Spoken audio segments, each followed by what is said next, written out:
ఆయన ఒక మహానటుడు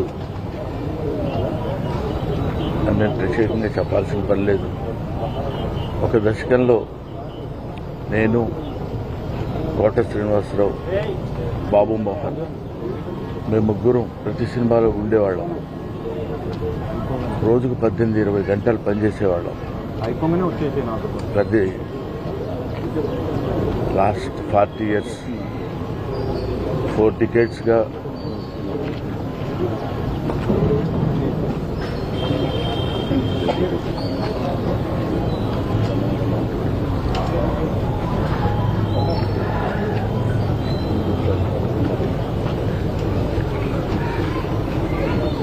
అరే ఒరే అనుకుంటూ కలిసి ఉన్నాం.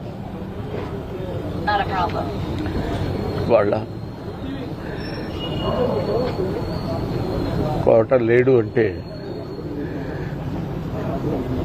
నమ్మలేకపోతున్నాం. నటన ఉన్నంత కాలం కోట ఉంటాడు. వాడొక నటరాజపుత్రుడు, మహానుభావుడు, ఏ విషయాన్నైనా నిర్మోహాటంగా మాట్లాడే వ్యక్తి. అటువంటి వ్యక్తిని కోల్పోవడం భారతదేశానికే, నటనా లోకానికే తీరని లోటు.